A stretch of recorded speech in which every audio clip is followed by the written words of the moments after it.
గురువుగారు చాలా మంది తన ఒంటి మీద ఉన్న బంగారం కానీ ఇంట్లో ఉన్న బంగారాన్ని కానీ డబ్బుల కోసం అవసరమై తీసుకెళ్లి బ్యాంకులో పెడతా ఉంటారు. మరి అలా తాకట్టులో పెట్టిన బంగారాన్ని విడిపించాలంటే ఏదైనా రెమెడీ ఉందా?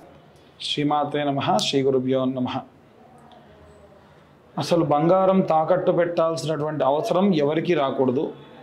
వచ్చినా సరే కాస్త వాళ్ళు మంచి రోజుల్లో ఈ యొక్క బంగారాన్ని తాకట్టు పెట్టడం ముఖ్యంగా ఆలోచించాలి.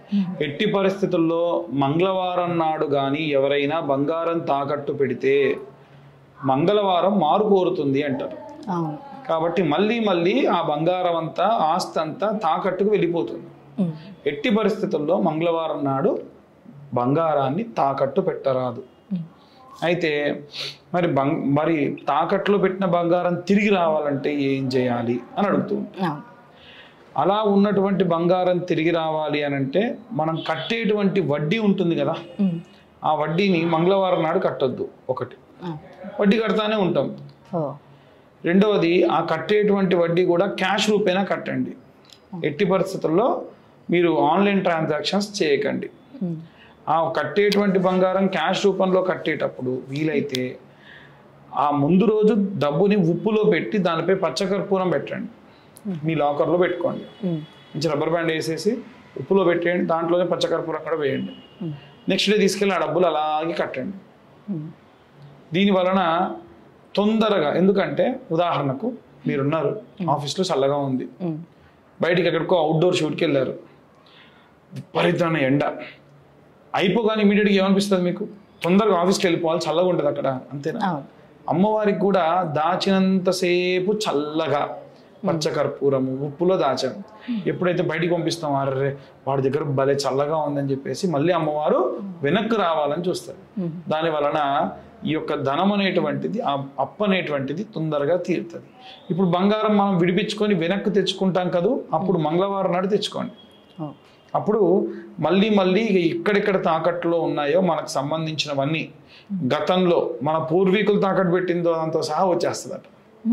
అది ఇంకొకటి ఏమిటంటే, మీరు డబ్బులు కట్టేటప్పుడు ఏదైనా బంగారం కొనుక్కోవాలి అంటే మంగళవారం నాడే కొనండి, ఇంకో రోజు కొనకండి. ఒకటి. రెండవది, ఈ కొనేటువంటి ధనం కొనేటప్పుడు మీ బిల్లు 8,000 అయింది లేదా 80,000 అయింది అనుకోండి, ఇంకొక 100 రూపాయలు, ఇంకో 10 రూపాయలు ఇవ్వండి ఎక్స్ట్రా. బిల్లు మొత్తం కౌంట్ చేస్తే 80,010 రూపీస్ అనే బిల్ రావాలి. 8 + 1 ఎంత? 9. 9తో ఎప్పుడైతే బిల్ చేస్తారో అప్పుడు ఆ బిల్ సైకిల్ అనేది మళ్ళీ మళ్ళీ మళ్ళీ మళ్ళీ అవుతుంటుంది. అలా మీరు ఏ వస్తువు అయితే మళ్ళీ మళ్ళీ కొనుక్కోవాలనుకుంటున్నారో ఆ బిల్ సైకిల్ 9 చేయించండి. చాలా వరకు 999, 792 లేదా 729 ఇలా ఉంటే బిల్స్ చూడండి, 1116.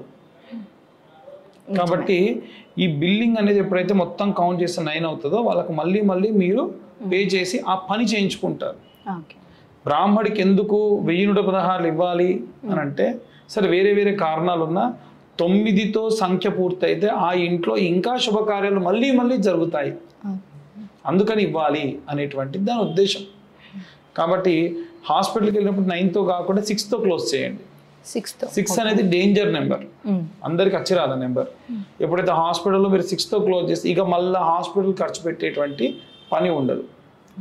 ఇలా చేయడం వల్ల ఈ తాకట్లో ఉన్న బంగారం తిరిగి రావడం. అప్పులు ఏమైనా తీర్చేటప్పుడు కూడా ఇలాగే మంగళవారం నాడు మీరు అప్పు తీర్చండి. అప్పు తీర్చాలి అనుకోండి, మీరు అప్పున్నారు, అప్పులు తీరాలనుకోండి, చిన్న మొత్తంలో ఎవరికైతే డబ్బులు ఇవ్వాలో, ఉదాహరణకు 1,00,000 రూపాయలు ఇచ్చేవాడికి మీరు ఇలా ఇమీడియట్గా మొత్తం తీర్చలేరు కదా, కాబట్టి అసలు తీర్చాలి, వడ్డీ కాకుండా. ఆ అసలు కూడా 10,000 ఇవ్వాలి. అన్ని జమ చేసుకొని మంగళవారం నాడు అతనికి ఇచ్చేయండి. మీకు ఎవరైనా డబ్బులు ఇవ్వాలి అనుకోండి, ఇవ్వట్లేదు, బాగా మొండి చేస్తున్నాడు అనుకోండి, 1,00,000 ఇవ్వాల్సి ఉంటే మంగళవారం పోయి ఆయన దగ్గర ఒక 1,000 రూపాయలు ఇవ్వరా ఇప్పుడైతే అని చెప్పి తీసుకోండి. ఇక ఆయన దగ్గర నుంచి వస్తానే ఉంటాయి, ఏదో రూపకంగా వస్తుంటాయి. ఇలా మంగళవారం నాడు అనేటువంటిది ఈ పరంగా చాలా సెంటిమెంటల్గా వర్కౌట్ అవుతుంది. గతంలో చాలా మందికి చెప్పాం, నేను చేశాను, వర్కౌట్ అవుతుంది కాబట్టి చేయమని చెప్తాను.